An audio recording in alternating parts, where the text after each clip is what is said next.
It wasn't a long budget press lockup on Thursday, like the past years, with an early start to the usual budget presentations. When the budget books were being handed out, many in attendance at the lockup were looking for the Volume 1, which had the economic and development policies. According to the Treasury Department, Volume 1 was still undergoing printing and not available for the budget lockup. Only Volumes 2, Budget Estimates of Revenue and Expenditure for National Government Departments, and Volume 3, Public Investment Program for the National Government Departments and Provincial Governments, were printed and handed out. The three ministers, Minister for Finance Sir John Pundari, Treasurer Ian Ling-Stuckey, and Planning Minister Rainbow Paita didn't stay for long, with a brief overview of the budget by the Treasurer and a brief overview of the capital budget by Planning Minister Rainbow Paita. Despite the short briefing, the team at Treasury took the helm and got things going. The budget presented was themed Lightening the Burden. A strong recovery from a modest one in 2021 is expected in next year's budget, with an estimated 5.4% growth. The Marape-led government tabled the 2022 national budget on the floor of Parliament, with Treasurer Ian Ling-Stuckey mentioning that the Marape-Basil government are focused on infrastructure and lightening the burden for its citizens. The 22 billion kina budget is with a 5.9 billion kina fiscal deficit, with expected revenue set at 16.19 billion. The budget highlights include an emphasis on infrastructure, most predominantly the Connect PNG policy, which is expected to be completed in 3 phases, with an allocation of 700 million kina plus in the 2022 budget, a number of road and bridge constructions, including maintenance and infrastructure programs, listed in the capital budget. So basically, road, bridges, the missing links when you look at Gulf, Falkland Islands, the Kikori Road, Mosby Road leading to Alatao, Lay from Bololo, Goilala coming down to Mosby, East Pacific, West Pacific corridor, West Britain, East Britain corridors. These major programs under Connect PNG, most of this funding, nearly 1 billion of the PIP budget or capital budget goes to Connect PNG programs. The health and education sectors have received substantial increases in the 2022 budget, with an estimated 2.5 billion kina in funding for the health sector. COVID-19 emergency response has been allocated 94.7 million kina, with provincial hospitals allocated 315 million kina, with a 50 million kina allocation for the cancer and heart facility at the Port Moresby General Hospital. Look through the budget books that's there, especially the book that covers PIP. The narrative that we're trying to create is one. We've had issues with health issues in terms of COVID-19, which has exposed the level of health systems that we have, the infrastructures that we have. So the increase in the PIP, major components of it, if you look at it, around 12.3% will go towards health programs. So when we make the announcement and when you see the figures on the budget, one, we're trying to build at least 4 or 5 major provincial hospitals next year going forward. We're looking at re-establishing level 4 district hospitals in the district going forward. And the theme of the budget around the PIP has been centered around unlocking the world economy. The education sector will receive 1.4 billion kina in the budget, with 632 million kina allocated for the government tuition fee subsidy, while the higher education loan program has been allocated 65 million kina. The budget also covers early childhood teachers development programs and other funding for improving the infrastructure of the School of Excellence concept and curriculum development.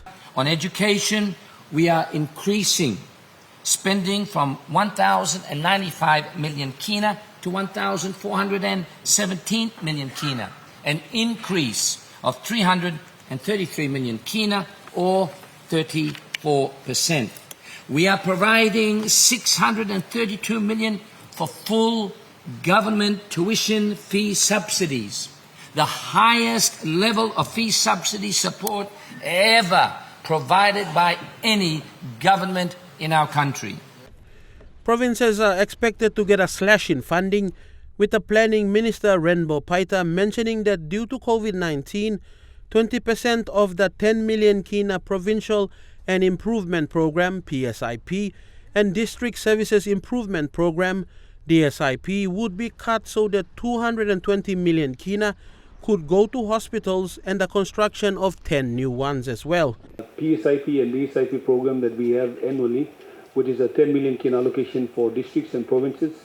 Due to the COVID-19 pandemic, leaders have agreed that we're cutting 20% from that component and reallocating that 220 million to all the hospitals in the country and the 10 hospitals that we want to build as well. The autonomous Bougainville government has been allocated 430 million Kina, with a total of 264.24 million for capital expenditure and 165.85 million Kina allocated for the operating budget. This is to ensure the implementation of the 2018 to 2022 Bougainville Strategic Plan. Being an election year in 2022, the national government has also allocated 600 million Kina for the national elections. The growth of the economy is expected to be broader-based, focused at lightening the burden for the country's citizens, but inflation is expected to pick up slightly. Including the mining sector, growth is expected to be 5.4%, reflecting the expected recommencement of Porgera and improvements in Octedi production. This continued resumption of growth helps lift revenues. Overall, tax revenues are expected to grow by 12.6%, despite the scare campaign and threats from a particular telecommunication company. We will work with our regulators to ensure that any license holders comply fully to their obligations in our rural areas. We are also expecting higher dividends from the resource sector as commodity prices increase. There is also a recognition that the level of donor grants has been understated in recent years. In addition, for the first time in nearly 20 years, the Australian government is providing direct grant funding to support our budget. There are a number of revenue measures that will influence collection, which includes the introduction of a banking and telecommunications levy, which is aimed at dominant industry players in both sectors. Apart from increasing tax in certain sectors, the government will be looking to secure revenue from concessional loans and grants from overseas as part of external financing. We are in a global pandemic. There is an economic slowdown. Now, it hits countries like ours a little bit harder than it hits larger countries. The reality for us is that we're not able to slingshot the growth that happens in our core sectors, in our core areas. So those main towns of Port Moresby, Hagen, Goroka, Lae, Kokopo, Mount Hagen, Madang, for example. So the only spending, the only economic activity, the only drive that's happening is from government expenditure. So again, that's the problem. So the solution, of course, is for us to borrow cost effectively and try and make sure that we are building roads, schools, bridges and hospitals, that we are investing in our youth, our church partnership and our gender agenda. Overall, the government is focused on a budget repair and economic recovery with a strong focus on the non-resource sector growth and at the same time support family and businesses in the country. The opposition will be debating the budget in Tuesday's sitting, but the non-availability of the Volume 1 document didn't sit well with them. Shadow Treasurer Joseph Lelang voicing the opposition's concern. Now, that Volume 1 will contain information on the budget, side of the revenue, expenditure, the financing, the debt, how much, which of that it comes from external or domestic. It contains all the information on the reforms that the Treasurer is talking about in his speech. We want to know what reforms is contained in the budget. So there are a lot of things that are missing. Former Treasurer in the O'Neill government and former Deputy Prime Minister Charles Abel picked out some issues with the budget allocation. the legislation that was passed establishing the 20-year framework and funding commitment for Connect PNG. And they brought that legislation in yesterday, passed it today, with no debate, essentially. Very important matters need to be addressed when you're talking about 20 billion kina over 20 years. You're committing the next 4 governments, substantial part of the national budget is being fixed and committed by this legislation.